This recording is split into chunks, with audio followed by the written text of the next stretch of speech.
Who should WWE sign in 2024? I'll tell you.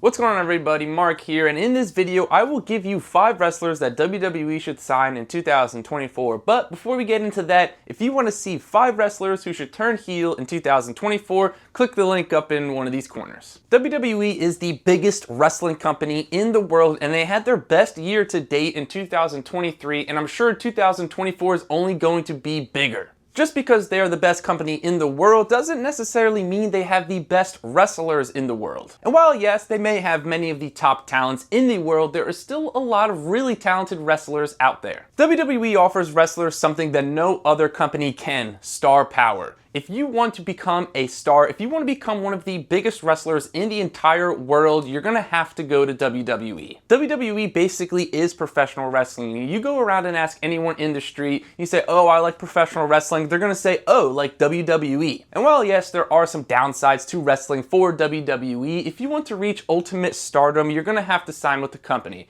So here are 5 wrestlers that WWE should sign in 2024. Number 5, Julia. Julia is one of the top women's wrestlers in the entire world, and she mostly wrestles for Stardom and New Japan Pro Wrestling. She has held 4 different titles in Stardom and is the current New Japan Pro Wrestling Strong Women's Champion. She has so much pure talent that WWE would be absolutely crazy to not want to sign her. Now, Julia is reportedly under contract with Stardom until March of this year. However, WWE would just be absolutely out of their minds to not try to pursue her. And yes, there have been some reports that came out over the past couple of weeks that WWE doesn't necessarily want to sign a ton of free agents, which is part of the reason why we've seen them lock down a lot of their big stars to multi-year extensions. However, WWE is going to have to sign free agents. I don't know how much I necessarily believe the reports that are coming out that they don't want to sign free agents. They've gotten so many talented free agent wrestlers over the years that I just don't know how much I believe this. Regardless, Julia is only 29 years old and she has already accomplished so much in the world of professional wrestling, and she is just entering her prime. Furthermore, there's some recent reports came out that WWE is interested in working with Stardom. They also recently started to work with All Japan Pro Wrestling as they sent Charlie Dempsey over there to wrestle. Hopefully this is something that WWE does more of in the future, but they need to sign Julia in 2024 if they really want to give their women's division a boost. Number 4,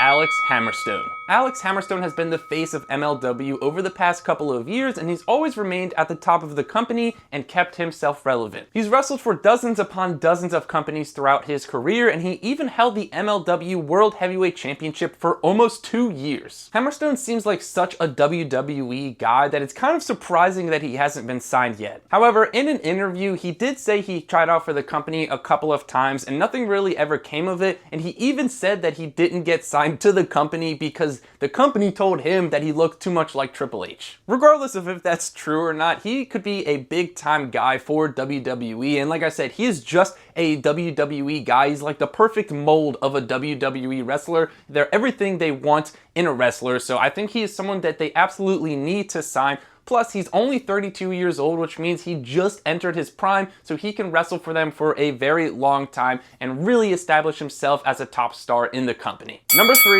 QT Marshall.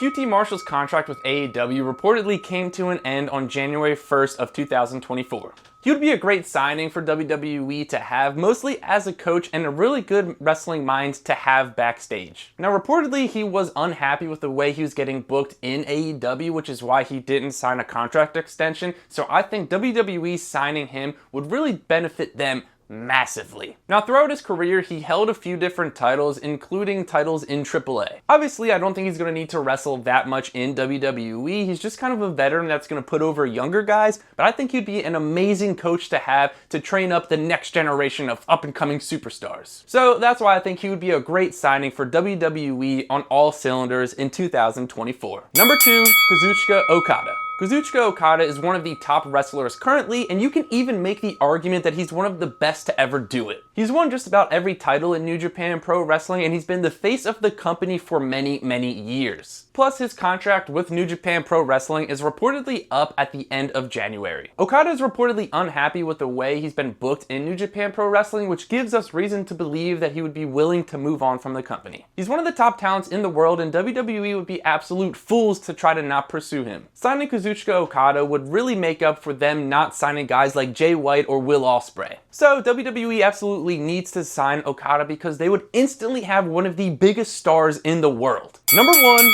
Maxwell Jacob Friedman. Now, MJF has stated that his contract with All Elite Wrestling comes to an end on January 1st of 2024. And he's even been removed from the AEW roster page. Now, it's unclear whether this was mostly for a storyline or not, because there's a report that came out a couple of months ago that he secretly re-signed with AEW. Regardless, he's someone that WWE absolutely needs to sign because he's only 27 years old and he's already one of the biggest stars in the business. Plus, if MJF wants to become the biggest star he possibly can, he's going to need to sign with WWE. Furthermore, he's publicly stated that he wants to go into the movie industry in 5 years, and his best route to go do that is to sign with WWE. And like I said, he's one of the biggest stars in the world, and he's only 27 years old. He legitimately has a chance to be one of the greatest heels that we've ever seen in the industry, but if he wants to reach that high up, if he wants to be in the status of the legends, he needs to sign with WWE. And WWE should absolutely sign MJF because he would be an instant megastar for them and he would add so much to the company. MJF would really bring that old school feel to WWE, which is something we haven't really seen in a while. Plus, he would be a top star for them for many, many years. Alright, that's gonna wrap up the video. You let me know in the comments down below, who do you think WWE needs to sign in 2024? And make sure to like, comment, and subscribe if you want to see more wrestling content.